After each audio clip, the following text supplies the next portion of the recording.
자, 오늘 그래서 이제 조금 더 디테일하게 설명을 해드리면 지금 왜 세계대전으로 가고 있는지를 조금은 논리를 붙여가지고 좀 설명을 드리도록 하겠습니다. 이게 결국에는 쉽게 끝날 문제가 아닙니다.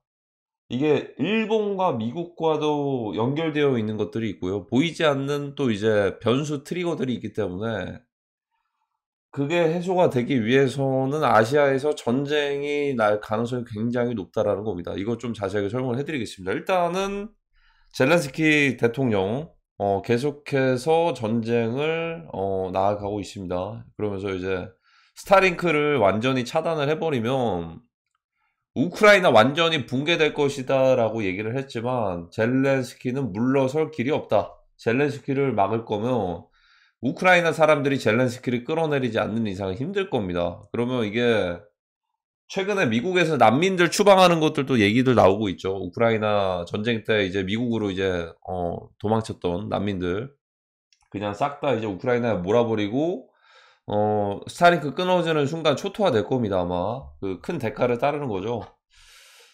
그래서 여기에서 일단은 저항은 좀 있기는 합니다. 그래도 일단은 저항은 프랑스에서도 마크론 대통령을 비난하는 그래도 이제 일단은 우리 전쟁 안 된다. 약간 좀 평화 시위 같은 겁니다, 이게. 파병 안 간다라고 얘기를 하고 있는 거예요. 일단은 좀 이제 좀 정상적으로 돌아가고는 있죠. 당연히 전쟁이라는 것 자체가 있어서는 안 되는 거니까.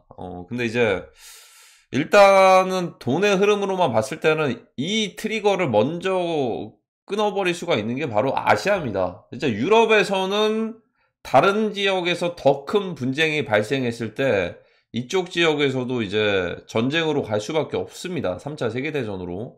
그리고 스타링크도 끊어버린다라고 얘기를 하고 있고, 그러면 이 변수 카드는 뭐냐면 앱스타인 게이트나 이런 것들을 일단 묻혔어요. 묻혔고 변수 카드가 바로 아시아입니다. 자, 설명을 해드릴게요. 일단 자, 오늘 이제 윤통님이 복귀를 하셨습니다. 근데 일단은 확률은 탄핵 확률은 73%입니다. 아직도 일단 많이 좀 높은 상태고, 이게 결국에는 높은 확률로 이게 정해져 있다라고 볼 수도 있겠죠. 이게 돈이 먼저 움직입니다. 이거는 역배가 터질 일이 거의 좀 드물더라고요. 보니까 저도 역배 같은 것들을 좀 이제 믿기는 했는데 폴리마켓에서 역배가 터지는 거는 거의 드물었어요. 정치적인 문제에 대해서 역배가 터지기는 드물었고, 막 이런 것들 있죠. 예를 들어 카니에 웨스트가 3월 달에 민코인을 출시를 한다라고 했을 때 확률이 30%인데 이러면 카니에 웨스트가 출시하면은 이거 떡상하는 거죠. 막 이런 것들은 역배 터질 수는 있는데 약간 정세 측면에서 봤을 때는 이게 좀 정직할 때가 많았습니다. 이게 그래서 지금 남아있는 거는 판결만 남아있는 상황인데 73%면 거의 지금 상황에서 이대로 가는 거는 73%로 나오겠죠. 그리고 이제 우크라이나 러시아도 4월 20 몇일까지 종전될 확률이 23%거든요. 그러면 종전 안 되고 전쟁이 지속될 확률이, 지금도 전쟁이 진행되고 있고 민간 지역까지도 폭격을 맞고 있습니다. 이제는 23%는 이제 4월 20일까지 전쟁이 계속 된다는 거고, 종전이 안 되고 휴전도 안 된다는 거죠. 그래서 이제 광물 협정이나 이런 것들은 상관이 없는 거예요. 이거는 그냥 희망 고문일 뿐입니다. 일단은 지금은 우크라이나 러시아는 종전과 확전이 안 되고 계속 전쟁이 진행되고 있고, 이 중간중간에 폴란드랑 뭐 이제 여러 나토 연합 국가들이 일단은 프랑스에서는 이제 우리가 핵 우산처럼 핵 방어나 이런 것들을 제공을 해주겠다. 우리 싸워야 된다라고 영국과 프랑스가 얘기를 하고 있고요. 그거는 일단은 영국에서는 자금적인 지원만 또 이제 우크라이나에 러시아 동결 자산을 지원을 했고, 프랑스는 이제 군대 파병 가야 된다라고 얘기를 하고 있고, 폴란드는 전체 남성들이 이제 군사 훈련을 시작을 했습니다. 그리고 나머지 국가들에서는 일단은 조금 이제 간을 보고 있는 거죠. 왜냐하면 누구라도 전쟁을 싫어할 거기 때문에 일단은 중립에 서고 있겠지만 어쩔 수 없이 우크라이나 영토가 침공이 됐을 때는 여기까지 넘어왔을 때 우크라이나가 그거 그러니까 끝내야 돼요. 젤렌스키가 끝내야 되는데 젤렌스키가 어떻게 얘기를 하고 안 끝냈죠? 젤렌스키가 나토 가입해주면은 대통령직 물러나겠다라고 했잖아요. 그 말은 전쟁 안 끝나겠다 이 말이에요, 이게. 그러니까 나토 가입해서 3차 세계대전으로 끌어들이려고 합법적으로. 그거를 국민들이 알아야 되는데 말이죠. 국민들이 모르기 때문에 계속해서 멈추지 않는 거고요. 트럼프 대통령도 그래서 경고를 했습니다. 우크라이나 때문에 3차 세계대전 난다. 너네가 멈추지 않으면 3차 세계대전 난다라고 경고하고 있고요. 세력들은 친절하게 그런 것들 다 얘기를 해줍니다. 그러니까 이제 유럽에서는 그 방향으로 가고는 있는데 일단 당장에서는 시위나 저항 같은 것들은 있을지언정 결국에는 만약에 이 상황에서 아시아에서 새로운 전쟁이 터지면요. 이거는 여기는 빼박입니다. 이건 막을 수가 없는 거예요. 특히나 이제 중국, 한국, 뭐 대만 이쪽 지역에서. 자, 근데 여기서 이제 중요한 게 있습니다. 일단 또 하나의 변수가 생겼어요. 어떤 변수냐? 원래 아베 총리가 있었을 때는 모르겠는데 이시바 총리가 있을 때는요. 지금 미국과 약간 적대 관계를 두려고 하고 있습니다. 하지만 이거는 의미가 있는 적대 관계인 게 자신 있는 적대 관계예요. 이게 높은 관세를 부과하고서 미국 투자 곤란하게 할 것이다. 연일 강경 목소리를 계속 외치고 있습니다. 이시바 총리가. 왜 이렇게 외치냐면, 일본에서는 미국채가 전 세계에서 미국채를 최다 보유하고 있습니다. 이걸 가지고 미국채를 현금화해가지고 팔지 말지를 가지고 미국채 금리를 올릴 수도 있고요. 미국채 금리가 올라가면은 이제 약간의 투자 시장이 정말 큰 패닉셀까지도 올 수 있습니다. 그리고 거기다가 미국채를 매도하고 그걸 가지고서 엔화를 사들이면요. 엔화 가격이 상승함에 따라서 엔캐리 트레이드라고 있어요. 이거 다 연결이 되는 거예요. 그러니까 미국채 하나만으로. 자, 미국 증시를 흔들어 버릴 수가 있다. 미국채를 매도하면 자, 이제 엔화 가격을 매도한 걸로 가지고서 엔화를 사들이면 엔화 가격이 상승을 하잖아요. 엔화가 만약에 상승을 해요, 만약에. 그리고 이거 미국채 금리가 올라가요. 미국채 금리. 엔화 가격이 상승을 해버리면 엔캐리 트레이드라고 있습니다. 엔캐리 트레이드. 엔캐리 트레이드는 뭐냐면 값싼 엔화를 빌려다가 이걸 가지고 미국 증시라든지 아니면 금융시장이나 부동산이나 이런 데다가 투자한 거를 엔캐리 트레이드라고 합니다. 이거는 그러니까 엔화 가격이 쌀 때나 좋은 건데 금리가 저금리일 때 그러니까 이거는 발동되기가 좋을 때는 엔화가 싸야 돼요. 엔화가 가격이 낮아야 되고요. 일본의 금리가 낮아야 됩니다.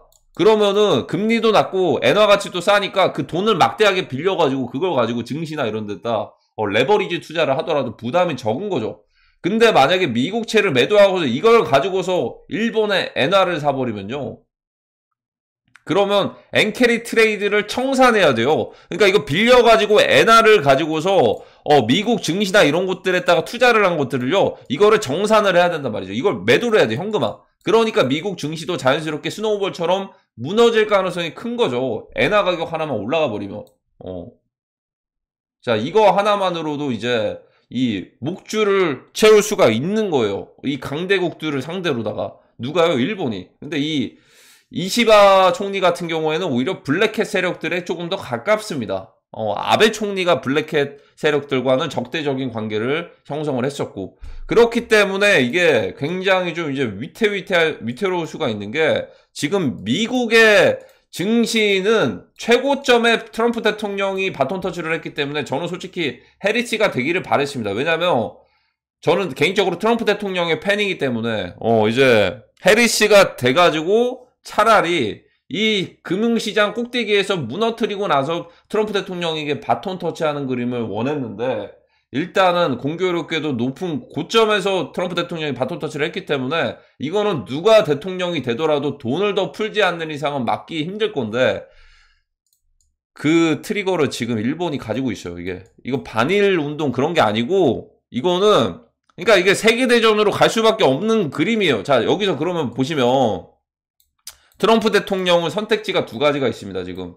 아시아권에서는 그래서 중국을 압박하면 중국을 압박하냐, 일본과 외교를 단절을 하냐, 둘 중 하나예요, 지금. 그러니까 자, 여기 잘 보시면 일본과 외교를 단절해버리면 미국채를 매도해서 엔화 가격이 상승해서 엔캐리 트레이드 청산의 가속화가 되면서 미국 증시 금융시장의 붕괴로 인해서 이 스노우볼의 모든 책임이 일본과의 외교를 잘 못했기 때문에 트럼프 대통령 탓으로 넘어갑니다.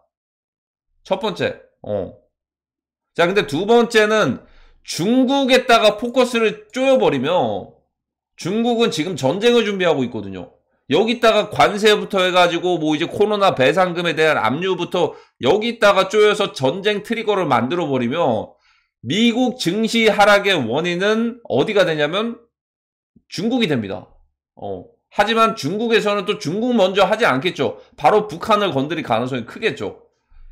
자, 그러니까 정말 독이 든 성배입니다. 이거는 하나를 포기해야 되는데 한반도에서는 한국에서는 지금 선택지가 저희는 없어요. 지금 이건 국제 정세를 따라가야 돼요. 그러니까 미국 증시의 하락이 일본과 외교 단절로 인해서 어쩔 수 없이 이제 일본에서 막 계속해서 이런 얘기를 할 수 있는 거예요. 관세도 압박하고 뭐 주일 미군 기지에 대한 그런 것들도 뭐 이제 상승시키고 하니까 우리 그냥 미국채 팔아버리겠다. 그냥 그리고 엔화 가격만 상승하면 미국 금융시장이 붕괴될 걸 알아요, 이게.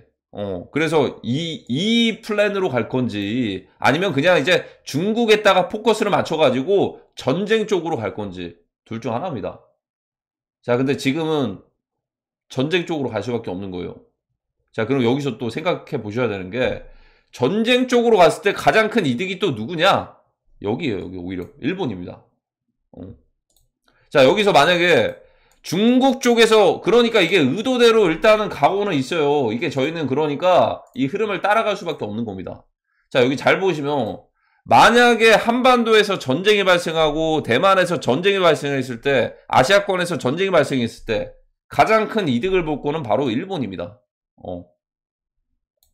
방패막을 해주고 있으면서도 물자를 공급을 하면서 그냥 어떻게 보면 본토에 대한 타격은 없으면서 가장 큰 이득을 볼 수밖에 없는 구조예요.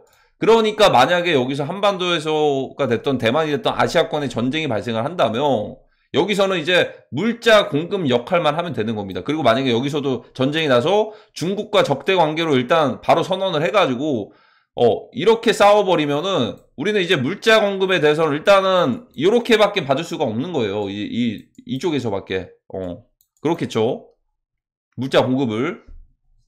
여기서는 이제 항공이나 이런 루트들도 막혀버리겠죠. 이렇게. 이렇게. 그래서 이제 돌아서 가야겠죠. 그러니까 이게 참 고민이 많을 수도 있겠지만 일본을 선택하게 되면 일본과 적대 관계를 형성을 하게 되면 외교에 대한 실패로 인해서 금융시장의 붕괴가 곧 트럼프 대통령 탓으로 가는 거고 그러면 중국을 포커스해가지고 쪼여버리면은 이거는 중국에서 먼저 아니면 중국에서는 이제 북한으로다가 이렇게 해가지고 전쟁 트리거가 만들어지면 그냥 금융시장의 폭락은 전쟁 때문에 폭락했다로 가는 겁니다. 그러니까 정말 고민이 될 수밖에 없겠는데 지금은 이쪽으로 갈 확률이 높습니다. 지금은 굳이 또 이제 그러면 일본이 더 엄청 커지겠죠. 그러면 일본에 여기서 이제 숨겨진 배경은 뭐냐면 나중에 됐을 때 만약에 통일전쟁까지 갔을 때 땅들이 넓어졌을 때는 이런 플랜도 있습니다. 미국의 일본의 언젠가는 이제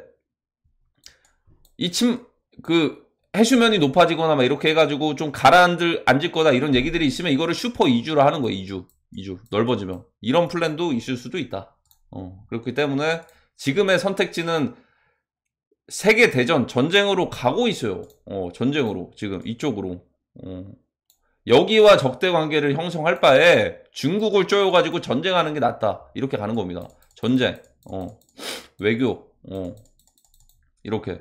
그리고 이쪽은 명분이 좀 많이 생겼잖아요. 코로나도 있을 것이고 스파이 간첩부터 해가지고 선거나 이런 것들 한국이랑 같이 껴가지고 이렇게 있기 때문에 사실 선택지가 이게 최선입니다. 제가 만약에 대통령이면 이쪽이 최선이겠죠. 자국민 우선주의라고 얘기를 하잖아요. 트럼프 대통령이. 미국 우선주의라고 얘기를 한다면 저였으면 굳이 가만히 있는 일본과 적대 관계를 형성을 해가지고 등을 돌릴 바에는 중국을 쪼아가지고 그냥 트럼프 대통령 화이트캣은 전쟁에서 어쨌든 이득을 많이 볼 수도 있으니까 화이트캣은 사우디아라비아, 뭐 인도, 러시아 그리고 미국 이제 강대국들 군사적으로는 강대국들이기 때문에 이쪽에서도 얻을 것들이 있기 때문에 제가 만약에 미국의 대통령이라고 한다면 만약에 굳이 일본과 외교를 단절시켜가지고 엔캐리 트레이드의 청산을 가속화시키는 그 주된 재료가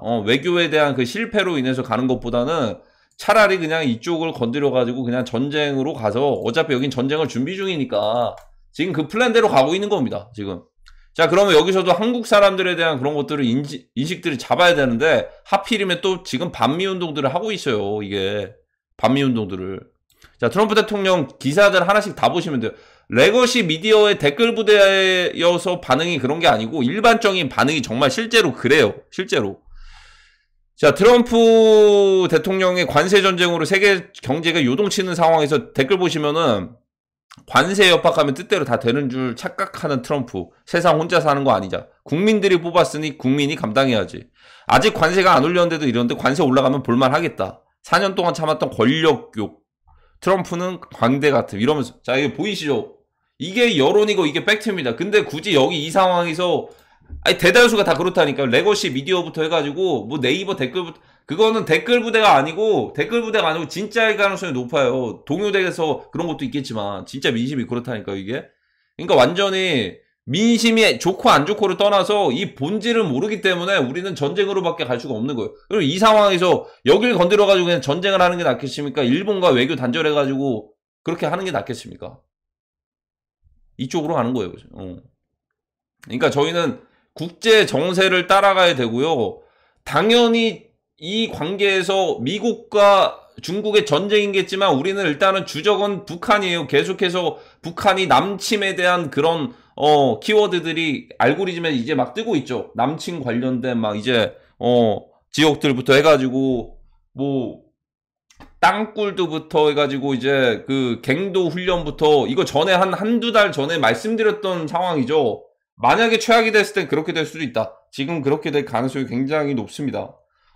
굳이 일본과 그렇게 하는 것보다는 이쪽을 쪼아가지고 전쟁 쪽으로 가는 게 훨씬 더 좀 매끄러운 과정일 수도 있습니다. 자국민 우선주의라고 했을 땐 말이죠. 자국민 우선주의. 그러니까 미국의 부채를 어떻게 털어낼까? 이쪽이 가능성이 높겠죠. 그리고 이제 요렇게 일단은 이렇게 나눠져서 이쪽 서방 지역 이 서해 쪽이 완전히 차단이 되지 않을까. 이렇게 차단이 돼서 이 물자 공급이나 이런 것들은 여기서 이렇게 해줄 가능성이 높지 않을까 라는 생각이 듭니다. 자, 그래서 그리고 이거 조심해야 되는 게 뭐냐면 이시바 총리가 예전에 그런 얘기도 했어요. 만약에 한반도에서 전쟁, 이거 한 10년 전인가? 한반도에서 전쟁 발생하면 난민들은 어떻게 할 것인지, 그거 난민들 다 돌려보내라, 이런 발언을 했던 분입니다. 그러니까 이것도 잘 생각을 해봐야겠죠. 한반도에서 전쟁 발생하면 어떻게 해야 될지. 일본의 시민권이 있지 않는 이상 난민들에 대해서 그냥 도로 그냥 우크라이나 난민처럼 다 돌려보낼 수도 있어요. 이거 조심해야 됩니다. 조심해야 되고. 자, 그래서 이제 앞으로의 상황들을 봤을 때는요, 이제는 저희가 어떤 걸 봐야 될까요? 지금 거의 기정사실화로 정해져 있어요. 국제정세는 그쪽으로 가고 있고요. 전쟁 쪽으로 세계대전으로 가고 있고, 우리가 맞닥뜨리는 상황에 대해서는 김정은, 김여정, 북한에서 어떤 목소리를 내는지를 지켜볼 필요가 있습니다. 왜냐하면 이제는 중국과의 그런 것보다는 지금은 그렇게 가고 있어요. 원래는 중국이랑 그렇게 해서 뭐 화웨이부터 해가지고 그런 식으로 갔어야 됐는데, 제가 볼 때는 지금은 그냥 자연스러운 세계대전으로 가고 있습니다. 그래서 이제 북한의 입장은, 우리의 주적은 북한이지 않겠습니까? 그래도 한국과 북한으로만 나눠주면 주적은 북한이겠죠. 그러니까 이제 북한의 목소리를, 김여정과 김정은의 목소리를 잘 지켜보셔야 될 것 같습니다. 남침에 대해서 훈련했다라는 게 공개가 됐죠. 오피셜을 띄워주는 거는 무의식적으로 약간의 그거를 인지하고 있어라라고, 약간의 그것 또한 카르마 전달일 수도 있어요. 미리 우리는 이렇게 알려줬다. 세력들이 우리는 알려줬다. 이거 인지하고 있어야 됩니다. 오늘의 소설은 여기까지입니다.